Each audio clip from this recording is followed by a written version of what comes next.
right. Thank you everyone for joining us. I wanted to introduce Frederick Shegog. He's the founder and CEO of The Message LLC. He is inspiring, educating, and creating healthy lifestyles for all as a motivational speaker. Dumpster diving, panhandling, and drinking were once everyday activities for Freddie. Despite a decade of alcohol abuse and time spent homeless, Freddie transformed himself into a graduate with high honors. As a motivational speaker, he is on a mission to help others combat substance use disorder and mental health. Experience in creating and facilitating workshops to address the community's needs in the areas of collegiate recovery, substance use disorders, and mental health, he is changing the way colleges serve and educate students in recovery and dealing with mental illness. Freddie was recently selected as the opening keynote for the Missouri Mental Health Impact Summit. He was voted as Philadelphia Region's Black Men Icon of 2020. Freddie was selected to the All-State PA academic team, where he received a full paid tuition scholarship to Westchester University. He is enrolled in the Honors College studying communications. And lastly, Freddie was featured on Fox 29's segment For Goodness Sake show with Bill Anderson. To learn more about Freddie, you can visit his website, themessagellc.com. Thank you, Freddie, for being with us again today. And I'll let you take it away. All right. First and foremost, Christine, thank you. It's weird hearing you call me Frederick. I told you I can only say it once, because after that you're just Freddie. Yeah, I always tell people Frederick's for when I don't take out the trash, right? Like when my wife is like, "Hey, Frederick," or when I'm watching football, she's like, "Freddie," and I'll answer, and then she's like, "Frederick," and I answer, right? First and foremost, let me just say how grateful I am to be here. I am. I'm just. I'm elated. I'm humbled. I'm grateful. I'm thankful. I'm sad that today is the last day of our events, because it's been a blessing. I have dear admiration and love and respect for Montgomery County Community College. I love what the college is about. I love the atmosphere. I love the climate it's created. Christine, I thank you. You have been a family member. You have been a mentor. Personally going through some stuff with, the wonderful children that we have. And you're somebody I can lean on and talk to, and I appreciate that. So just let that be known, like, thank you. You've been good to me. Also, Montgomery County Community College, all the staff, thank you for what you're doing for these students. Bless you. To the president, she won't be here, but please get the word to her that I'm grateful to grace her college again. So let me say to you students, thank you for being here. Yes, yes, yes, yes. Guess what? I am one of you. Okay. I just happen to be on this side of the fence now, but understand that how you got homework tonight. Some of you got some APA papers due. Some of you got some stuff due, like right now. Some of y'all are late behind your work, like right now. Listen, I get it. I'm one of you. Okay. So I'm not coming from necessarily a throne of provost or teacher. I'm coming as one of you. I'm just blessed now to be on this side of the fence, and being on this side of the fence, I talk to administrators, I talk to professors, and I have these conversations all the time. So today I'm thankful to have this platform to be able to share with you some wisdom, some tips on how to get through this thing. First of all, to understand me at all, you need to understand that none of this was the plan. Okay. Like I try to tell students all the time, I didn't come in college with this grand scheme of, I'm gonna have a motivational speaking company, and I'm gonna get publicized, and I'm gonna travel to conferences, and, I'm gonna have an LLC, and I'm gonna be turning in invoices and, bios and all that stuff that you heard Christine read. I promise you, when I walked in college my first day, all I had on me was my ID. That was it. Okay. I walked into a community college after battling mental health and substance use. And when I say battling mental health, it's still a battle. I have to take meds. I have to go to therapy. I have to journal. I have to yoga, right? Like, it's still a daily grind, right? So let me bring you back. First of all, it's very important you understand the background. I've been in 20 rehabs, all right? I've been in 15 psych units. My first psych unit, I was 12 years old, and I was a patient there with suicidal ideation at 12. Right? The first time I ever got high was my asthma inhaler at 9 years old. at 9 years old. A lot of people think, and I get this question all the time, Freddie, what'd you check in rehab for? What'd you use? Listen, I went to rehab for more, okay? I could have went to rehab for playing video games too much, asthma inhaler. First time I ever had pepperoni, my mom gave me some. I ate so much I threw up. First time I ever had Captain Crunch, she had to hide the box because I was eating so much I broke out. Like I don't do anything less. Okay, you can ask my wife. Whenever she tells me to put something in the microwave, I put it on. If she tells me 2 minutes, it gets put on 4. Like that. That's just, I have a mental substance abuse is a brain disorder. Okay, I'll give you a better example.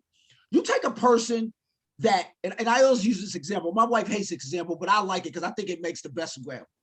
So you take 2 brains, okay? Take 2 people. You take one person that has substance use disorder. You take another person that doesn't. The person with substance use disorder, if you give them a pack of Oreos, they'll eat them and say, oh, I like these. They'll eat a couple more.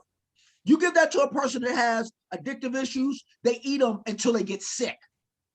That's what addiction is. So if there's anybody on here struggling with that, or you know somebody struggling with that, understand it's not personal. It's not a disgrace. It's a disease. And a lot of people don't understand that. It's just like anything else, just like diabetes, it's what you're born with. I didn't ask God, that's why I choose to believe in, hey, let me get addiction, and by on top of that, why don't you sprinkle in anxiety? That's not what happened. This is just how I was born. So with that being said, I didn't treat it the way that they suggest you treat it. By me not doing that, almost 5 years ago, I landed and I found myself downtown dumpster diving, begging for change. That's where I was at 5 years ago. 5 years ago, it was going to be, he shoulda, he coulda, he had all these great inventions, but the reality of it is that he didn't decide to treat it, so that's where he ended up. So I'm a person, and I remember, and I tell people all the time, I still remember the smell of the dumpster. I remember the lady from Dunkin' Donuts putting the donuts on top of the dumpster, telling myself they weren't that bad. And I had money, right? Like I had money to eat, but the addiction and the untreated mental health had taken over so much that I found myself at the bottom of the depths. So understand, if anybody's on here struggling, I get it. I was downtown. I'll never forget this. A brother, good man, African-American brother. I don't know his name. I swear he was an angel that God just put on the thing. He walked up to me, woke me up. I'm drunk. I'm passed out, right? I'm out of my mind. I'm done. I didn't even have no shoes on.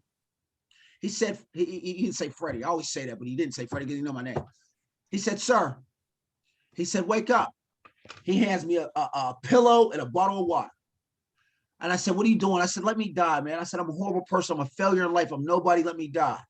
He said, you ain't dying today. I called the ambulance and they're on their way. That man saved my life.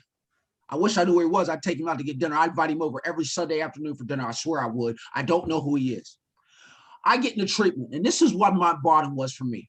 I get into treatment, and I'm in the basement, and I'm picking out clothes, and the counselor says to me, Freddie, do you want to pick out underwear? I said, excuse me? And then it had hit me that my life and my addiction had taken me to a point where I'm at the bottom of the basement and I'm going through the underwear and I'm picking out the ones that aren't stained. That's the pain that it brought me by not treating. So I got it in me. I said, you know what? I don't want to feel like this again. So I started making my days count. And I did 78 days in treatment. I did a whole year of treatment, from halfway house to therapy to all that. And I built my network. So listen, when I entered college, I entered on a foundation of health, yoga, prayer, meditation, mental health medication, good support system at home. So that way I got the best fruits out of me. I think a lot of times students think that I can just go in as me and I don't have to have a foundation of health. Listen to me. Health is wealth.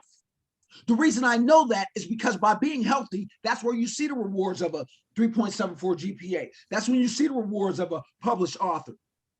All those rewards came as a result of me being healthy because I put myself in the best position to be my best me. So I entered college my first day. Never forget it. I'm walking on campus, right? Now, mind you, I said I'm an addict, okay? So with that being said, listen, I got a Green Bay phone, right? This is the same case I had, right? I walk on campus with a Green Bay phone, Green Bay shoes, Green Bay shirt. No, I had a Harriet Tubman shirt. I was thinking about this last night. I had a Harriet Tubman shirt. So I had a Harriet Tubman shirt on. I had Green Bay shoes, Green Bay phone case, Green Bay backpack, Green Bay lunch bag. Everything was Green Bay, right?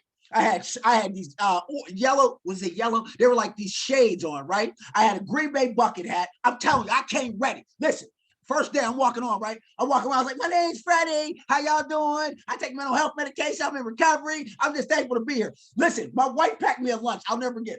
She packed me a lunch, right? And then she write on lunch, have a good day. I'm so proud of you. Listen, I was so happy to be there. I'm telling you, all the people in community college must have looked at me like, this kid is crazy. I'm walking around, talking to everybody. I'm drinking coffee all day. And y'all see me, I'm hyper. I don't even need no more caffeine. Listen, right? I'm walking around. Hey, what's up, everybody? I'm happy to be here. We're in class. Where's the library? I read up. I was like, can I get a library card? I'm in college, right? Okay.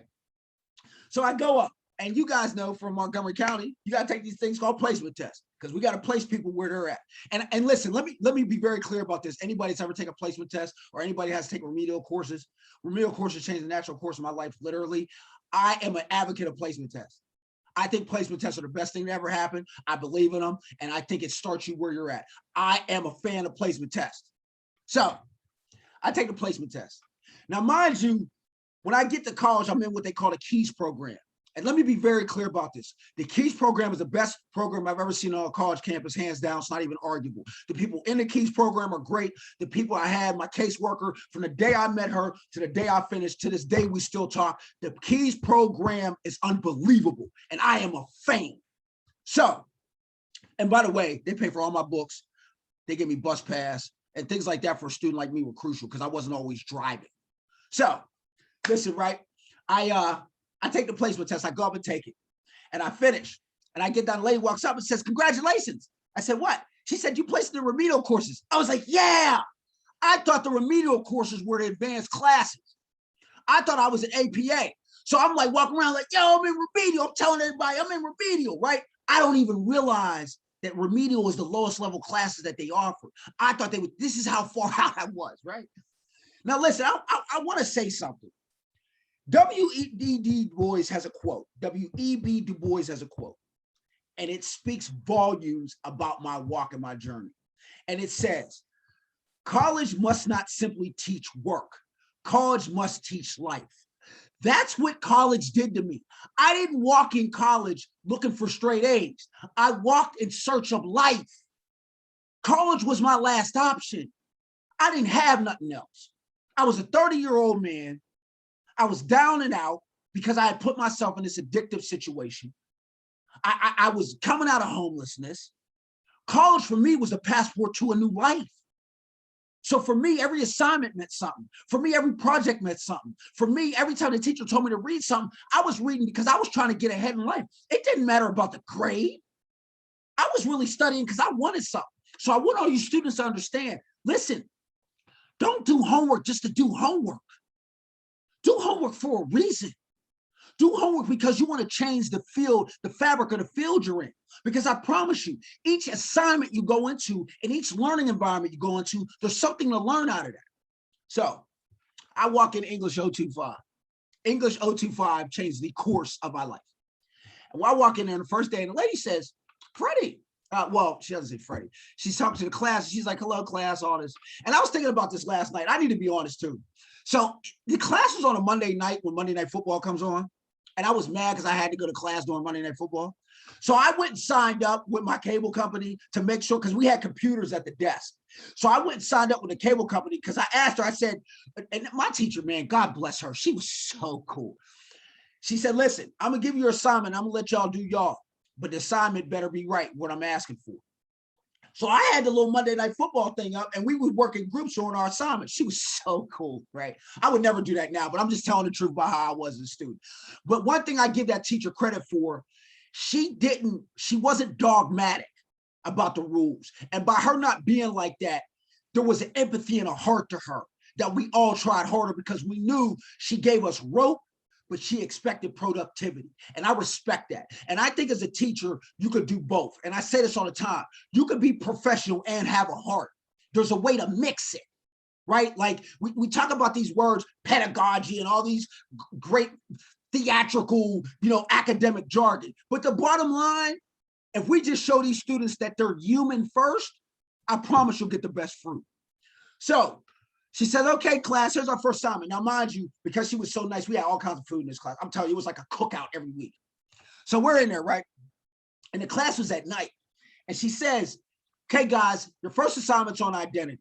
And I remember people looking around like, what do you mean? And we had some characters in that room. I mean, people from all types of walk of life that have been through all kinds of stuff. The one lady was in the Peace Corps. The one person that was born in India. I mean, we had stories in there that make your head spin. The one person was taking care of like 5 brothers and sisters while going to school. I mean, just incredible stories. She said, now I'm not grading this on grammar. I'm grading this on content. And I raised my hand. Listen, I was a raise your hand every 5 minutes. Boom. I wanted people. She's like, all right, Freddie, we called on you. We're gonna call somebody else. I'm raising my hand, right? Because I'm thinking participation is 100%. So like, I'm looking at the syllabus. I'm like, participation 100% every 5 minutes. I want my grades, right? So I said, okay. I said, now listen, now, are you sure? Because I'm gonna tell you some stuff. She said, absolutely, Freddie. That's what I'm looking for. So I wrote the paper. I submitted it, and at the time I didn't even understand turn it in at all. And when I submitted it and turned it in, there was like so much red, not because I cheated, but because of the grammar. I mean, my first paper, it looked like Cat in a Hat. It was just, I'm telling you, like it was bad, man. So anybody that like, if you're doing homework at night, or if you think you're not good enough, or if you think, your diction and vocabulary needs to be better. Listen, my first paper was all red Sharpie. So don't feel bad. All right. So I wrote the paper, and I'll never forget after class, she walks up to me and she said, Freddie, there's life in this paper. We're going to get you published. I said, what's publication? She said, I'm going to show you. She sat with me after each class, and she walked through it with me. You know what this did? It taught me real early that teachers care. It taught me real early that if you ask for help, they're willing. To all you students, hear me and hear me well. Every class you're in, you should be talking to the teacher after class and getting to know them. You know why? Because they're there to serve you. They want to help. Ask them questions. What conferences do you know about? What books are you reading? What things are you into? You know why? Because guess what? She told me about a conference and she shared that resource with me. I went to that conference. It was at St. Joe's University. I met somebody there that knew the editor at the Philadelphia Inquirer. And my first paper in English 025 got me published on the front page. Let me tell you the story about it. Me, my daughter, and my wife were driving down to Jersey Shore. Now, mind you, I'd never been to the Jersey Shore before. I'm from Pittsburgh. We always go to Maryland or Virginia Beach. I didn't even know Jersey had a shore until I moved out here, honestly. So we're driving down to Jersey, right? And we get down there, and on the way, I keep getting these phone calls. Now, I knew the article was coming out, but I didn't know when. I keep getting these phone calls. Yo, Freddie, you on the front page. I keep getting these phone calls. So we get down there, and I'll never forget. I had all my Green Bay stuff on again. It's me, my daughter, and my wife. And we go to the store, and there's like a stack of them. And I see my paper. I'm like, yo, I need like 30 of them. Listen, I spent I spent all my money on these papers. I got to get one to grandma. I got to send one to Cuzzo. I got to get one to my mama. Listen, I had all these papers. And listen, the lady taking me in line, right? I'm like, yo, I'm in that paper. I'm like, this is me. I'm like, I'm not lying, right? I'm showing her paper like, you see, this is me, right? All right, bet. So we get to we get outside. I'll never forget this. We get outside. We open the paper up. And my daughter leans back. She's like, that's dope. And I'll never forget, like, what a feeling to know that like education was rubbing off to my household. And to make matters even better, my wife had texted me my first day and said, or maybe a week after, and said, I'm proud of you. What's going on? I said, what's up? She said, I'm going back to school to get my master's. I said, why? She said, because seeing you work hard makes me want to work hard. That's the power of education. Some of you have children. Some of you have other people that are looking up to you that you don't even know. Understand, you're leaving a legacy. Understand that by you just being enrolled for a class or 12 classes, that's showing somebody else that they can. That's showing somebody else that they have a place in this world. There's somebody in this world. So don't never take your college classes for granted. That 205 class or that 100 class or that 400 level class, whatever class you may have, that means something to somebody. You're somebody. So understand that. So yeah, I get published. Okay. I get my first call. And the publication was about how we need to have more recovery resources on campus. What I was learning is I have to speak up for the things I want. I think as students, sometimes we don't understand that we have power. You pay to be in college. You're not there for free, okay? You have a voice. Please use it, because your voice can help you achieve things that you never thought. You know how I know? Because my first publication got a call. My advisor calls me and says, Freddie, the president just called and wants to talk to you. And I'm like, oh no, right? Because I was like, oh, because I kind of like screamed on him a little bit, like in the paper. I didn't really scream on him, but I was like, listen, we need to get it together. I professionally, academically told them to get it together. Like, listen, man, we need to be better at this. I'm a person with recovery. I got recovery and I got mental health. We need to have groups on campus. The president called down to my advisor. They set me up there, and I'm walking in the president's office. I'm like all nervous and shaking and stuff. And I walk in, I was like, hello, my name's Freddie. Like, I'm like, I'm like treating her like she's a priest. I was just writing about that. I didn't know what I was doing now. And she was like, Freddie, thank you for what you did. Thank you for bringing awareness. I'm gonna send you to the marketing department. I get to the marketing department. That's like, hello, Freddie. And they see I have all this energy quick. They're like, wow. They're like, okay, we got some stuff for you. I said, all right. They said, we're going to take you in, but we just need you to do your part. Don't you know, because I spoke about my story and I was willing to tell where I was at and I was willing to tell about how things are going on, they put me on the front page of the yearly magazine that goes out to everybody in Delaware and Chester counties. They then put me on the website with my story. They then got me published in the Delco Times. You see what happened because I decided to tell what was going on with me, because I decided to reach out and stand up for what I believe in. Now, mind you, okay, while that happened, what also happened was I got a call from Cambria County Technical Schools to speak to the student assistant counselors, substance abuse assistant counselors. They're the network of teachers that deal with substance abuse in the New Jersey school system. They called me and said, we read your article. We'd like you to speak. How much is your fee? Now, mind you, I don't know nothing, all right? And I was like, really? I think I told him something crazy. I think I told him like $100. Like, I was so happy to get paid. I didn't even know how to do. I was like, yo, I think I said on the phone, I said, you'll pay me? And she was like, yeah. I said, I'll do it for whatever. Like, I was just, I didn't know nothing, right? I didn't know how to do this language and talk and all this stuff. So the lady says, well, we're glad you're so excited. We'd love to have you. So I went down there and I did it. It was my first one. And Christina was the one creating healthy lifestyles, the one that you've seen. That was that. I'm sitting here back here thinking, I think that was my first, but I ended up speaking to him. So I did the presentation. It was horrible, I thought, but they loved it. They even paid for my Uber ride back home. It was unbelievable. And I was there, and I worked part-time at Panera. And you know what's funny? They had Panera as the food when I got there. That was like the food that they had that day. All right, so, okay, I do the thing. After I do that, what happens is now I have to create a LLC for a motivational speaking company, because now I'm starting to get calls to speak across campuses. So without even knowing it, I end up having a motivational speaking company while I'm going to school. So I'm now owner of an LLC and I'm a student. You know what that automatically does? Well, with owning this LLC, I can't be getting no C's. Who's going to hire me to speak if I'm a 2.0 student?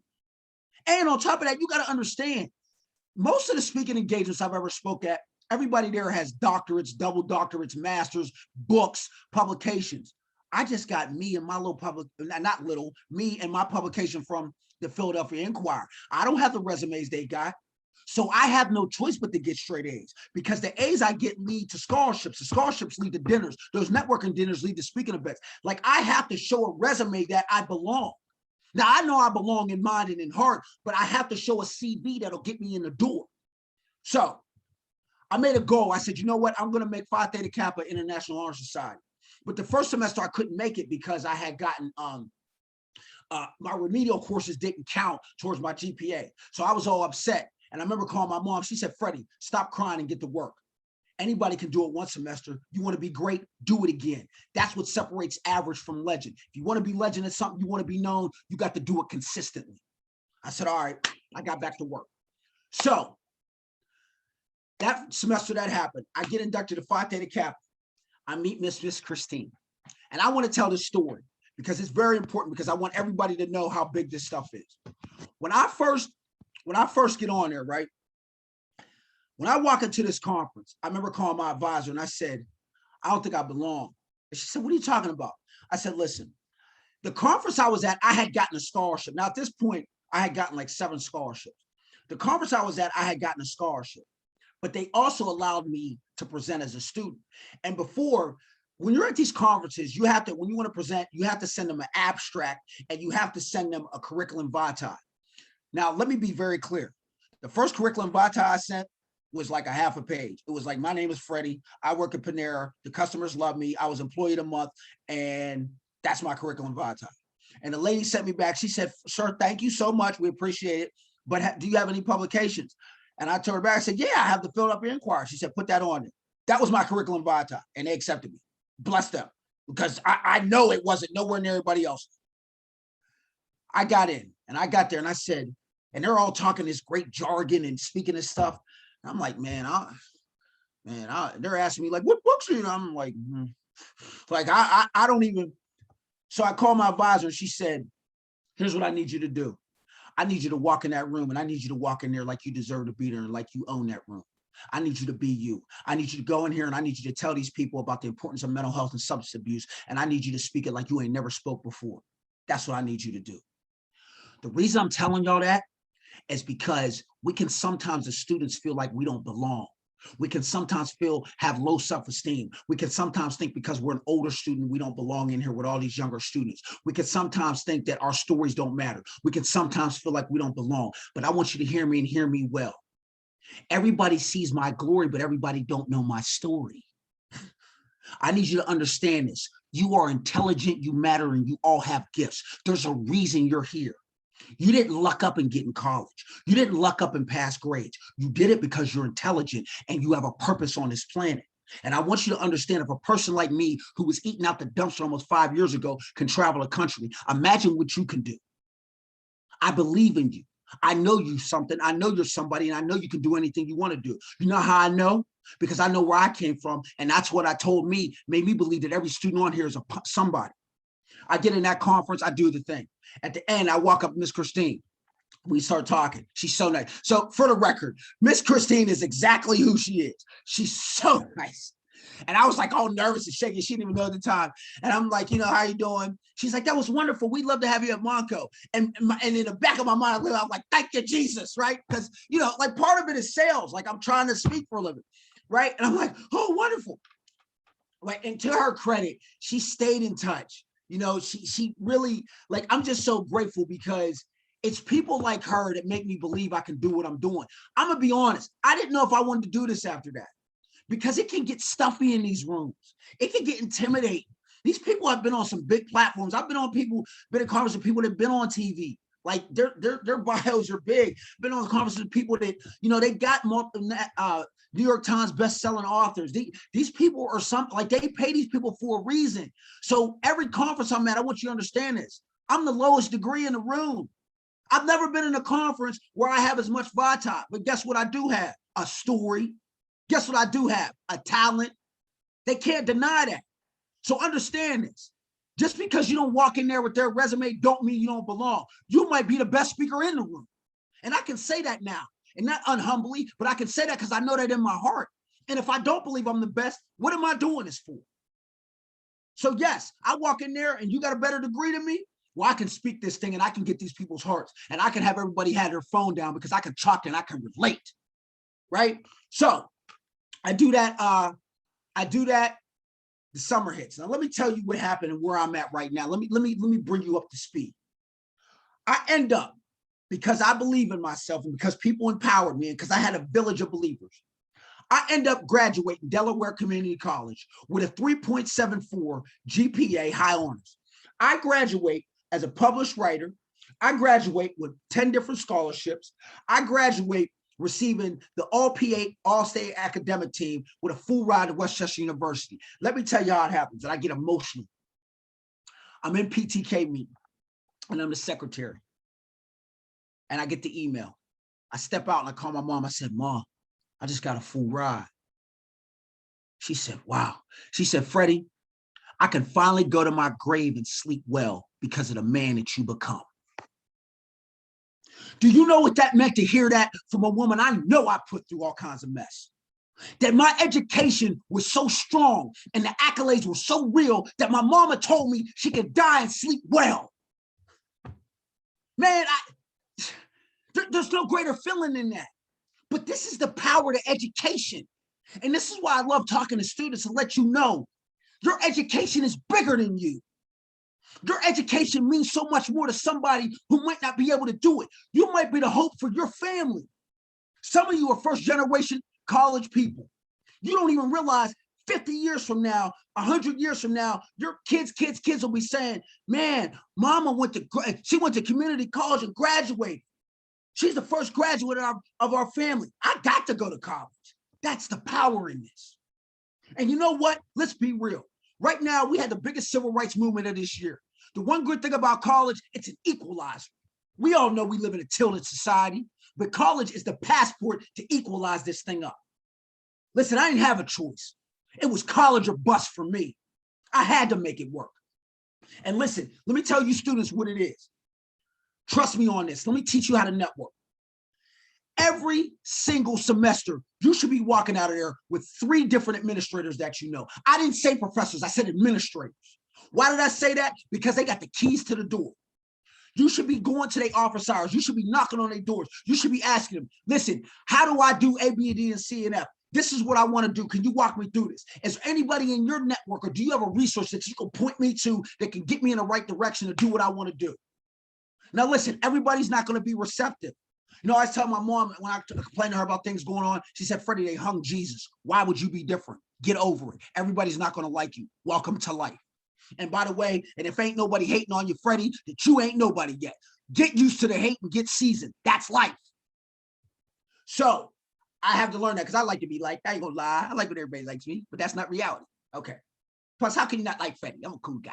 So listen, it's important to network. If I was a president, I would make every college student get LinkedIn, and you would have to have 10 different people on LinkedIn. Do you know how good LinkedIn's been to me? You know why LinkedIn's good?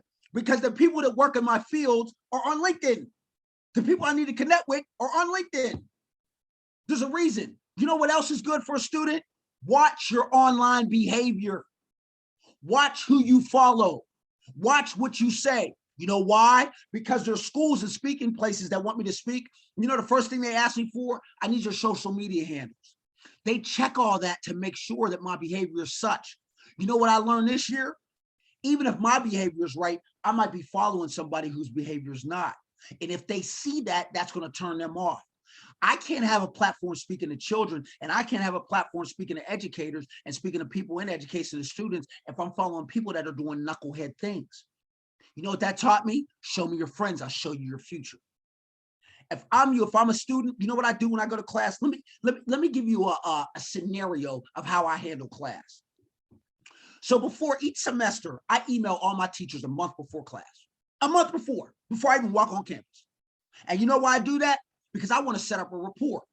I let them know in my email. And you can, and if anybody wants this information about anything I'm saying, please get at me and I'll walk you through this process. It's worked miracles.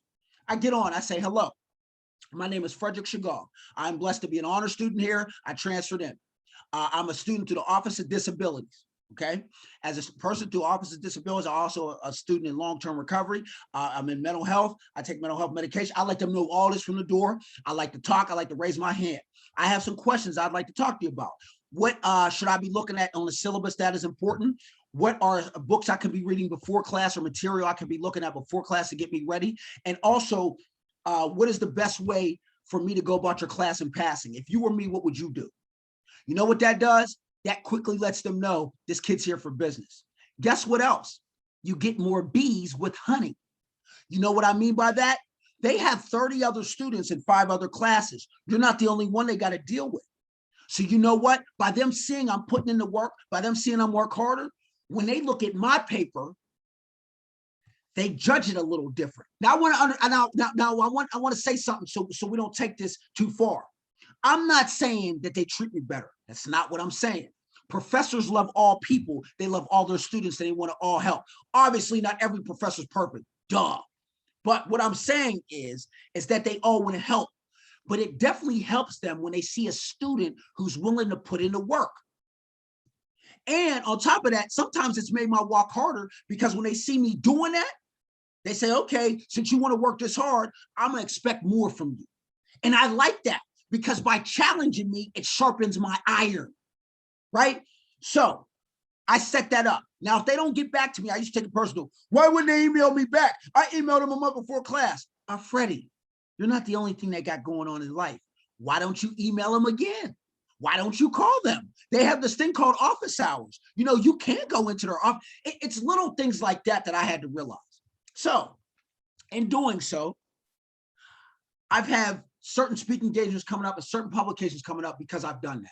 I've learned a lot of things. Me and a lot of my professors have gotten close and we're like family now because I've done that, literally. So I set that up. When I enter class, I'm going to show you how this is. When I enter class, one of the first things I do is I look around and I'm looking to see what students are taking notes. I'm looking to see what students are writing stuff down. I'm looking to see what students, the first day I look to see what students coming to class with their books. I look to see what students coming to class with all their materials out, because that tells me those are the students that mean business. I also deal with the students that don't talk to nobody else. I deal with the students that respect their teacher, meaning they don't have their phone out. I deal with students that they show me that they're in there for real business. You know what else I do? After every test I take, I go around asking every student, I don't care, I'm like, if you don't mind sharing, could you tell me what your grade was? I want to know who got an A on that test, because whoever got an A, I'm picking their brain of how they got that A.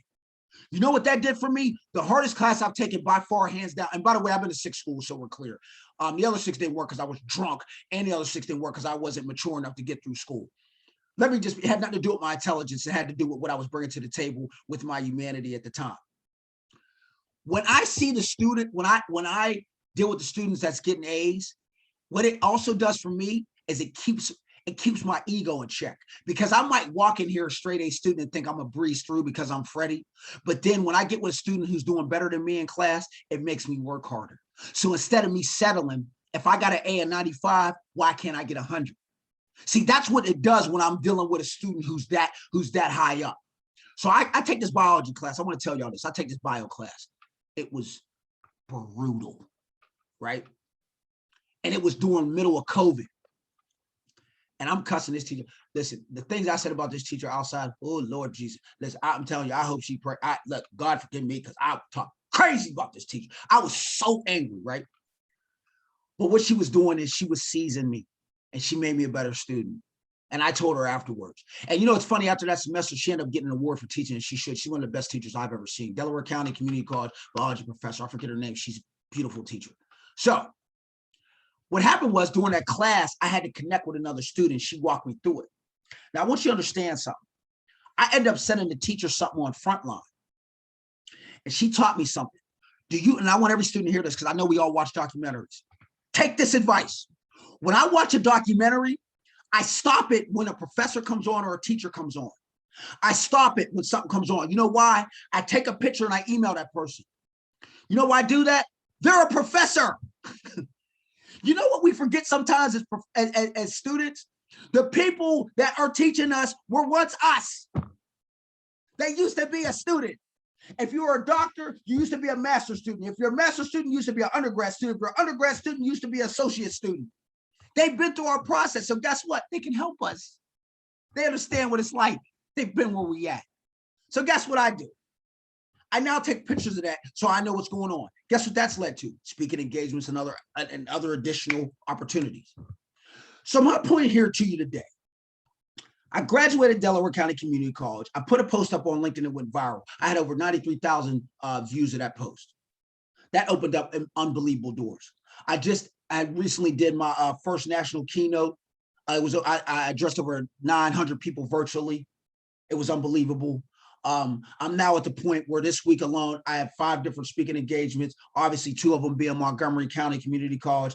Today, I'm speaking at 2 o'clock for Real College for Slack, which I'm so grateful to be a part of. Sister Barbara's on here. Bless you. I'm humbled to be a part with you. Thank you for all you're doing. It's an honor to be next to you in this walk. You're unbelievable, and I thank you for what you're doing. Dr. Shegog has been a mentor to me. She's fighting for resources on campus along with a lot of other people, the Hope Center and all them. Please follow them. I speak there at 2 o'clock. I'm blessed to be sharing the stage with Salito O'Brien and Westmore of the Robin Hood Foundation and the other SLAC members. And then tonight I'm speaking for Kutztown University. I'm speaking for a social work class. On Friday, I'm doing a presentation with a lady that's a doctor from Yale. We're doing it for the Mississippi Institute of Health. We're speaking about substance abuse and mental health. You hear all this stuff I'm telling you? You know how it came about? God and grind. It wasn't handed. I work hard. I'm now at Westchester University. I'm taking 18 credits. I'm enrolled in the honors college. I'm doing my first social media internship. Plus, I got this motivational speaking company. Right now, my company is in the best situation it's ever been at in my life. I've never had a situation this good. My writing, I'm working on writing my first book. This week I had 3 publications coming out, and I'm waiting on to be published in the Washington Post. It's already done. I'm just waiting for it to be published. And if it comes out on Sunday, I'm getting on the highway. I'm driving down Washington because I can't get none of the papers in Philadelphia. And I didn't call it all around. And with COVID, they're not in the office. Listen, I'm telling you right now, if I wake up at 6 a.m. and I'm in the Washington Post, I'm getting on the highway. And I already told my wife, either you're coming or you're staying, but I'm out. Right? Like, I can't wait. These are the fruits of college. So all you students, hear me and hear me well before I close this out. I want you to hear me something. You're not a mistake. I don't care what you've been through. I don't care what's going on with you. I don't care what happened. Let it be known. You're talented and you're gifted. You had talents. There's a reason you're here. With all you've survived, ask yourself, why did I survive that? I'll tell you why. Because you got a gift that don't nobody else got. Somebody on here is meant to be a scientist, a lawyer, a doctor, something. My question to you is, why do you want to be in that field? Because you could go into that field for any reason, but do you want to be in that field to change the fabric of it? And here's another question. How can you use your degree to start something for yourself? Because once you learn a business, you ain't got to work for nobody. You can start your own. That's what I'm doing. Now I got 2 avenues when I graduate. If my company's not where I want it to be, I could go work for somebody. But if my company's at where I want it to be, I got my own plate. You know, we hear all the time, if you're not at the table, you're on the menu. Well, I've created my own table, right? Because what I'm doing now is I'm fighting for resources. And because I was empowered, you know what I'm doing? I'm empowering other people to empower other people. What I'm doing is, with my mentees is, I'm opening doors for them. And you know how I'm leading them with no ego? I'm not telling them what to do. I'm showing them, and I'm showing them how to do it. And where they fail and fall short, I step in and I help them. College changed the course of my life, man. Without college, I don't know where I'd be at. I don't know what I'd be doing. And I'll end y'all with this. So at the end, Christina talked about being on a Fox News segment. Sitting in my house on Friday night, my wife had made burgers. My wife don't like to cook on, I should help her cook more, for real. I should. I ain't gonna lie, I'm gonna tell her myself. So that's one thing I didn't bring in this relationship this time. But I will say this about a relationship. Healthy people are not attracted to unhealthy people. My wife is one of the best human beings I ever met, and she uplifted me, and she helped me believe, and she had the foresight to see what I couldn't see. And I thank her and love her every day for that. And she lives with me, and that's God bless her. And we're both in recovery. She has 6 years. She'll have her master's next year and graduate, and I'll graduate my bachelor's. So next year we'll both be educated. I came from a single parent home in recovery. And my home now is 2 parents with education. That means a lot. We're breaking cycles here. So I end y'all with this. I get so emotional about this, right? It's Friday night, and a reporter came to my house. And I ain't gonna lie, I know he was tired of me, but I kept texting him. I said, what day is it gonna be on the news? I was so amped. He's like, it'll be on the next day. I texted him, yo, what day is it gonna be? Listen, I was watching the news religiously for about 3 days straight, waiting on my thing, right? I'm following all the reporters on Twitter. I'm like, hi, my name's Freddie. Are you doing my segment? Listen, I'm texting them all. Listen, I'm all hyped. It's Friday night. I got the oils blowing in my house, everything. I got the whole house shut down. I text everybody. My house it's like DEFCON 4 in my house. You can't hear a pin drop. Lady comes on TV. Oh, I get emotional. She says, a local man has turned his life around. I start crying like I am now, right? And I'm sitting on my thing, and I'm looking like, I used to eat out the dumpster. And now my story's so powerful, I'm on the evening news. I called my mom. She said, hallelujah. Freddie, you helped us to believe again. So anybody on here, man, that feel like you ain't good enough, feel like you don't matter, Let me tell you something. You're special. There's a reason you were created. You're not a mistake. You have a gift. There's something you could do that can't none of us do. My next goal is to graduate summa cum laude. And I want to be the commencement speaker at my school. And a lot of people say, wow, Freddie, your goals are crazy. If my goals aren't scaring me, they're not big enough. Bottom line, I didn't come here to settle.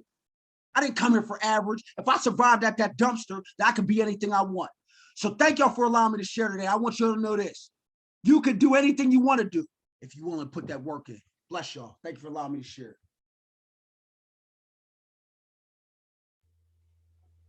Wonderful. Thank you, Freddie. I'm going to stop the recording and we have some time for questions. Stop the recording really quick. And I also want to ask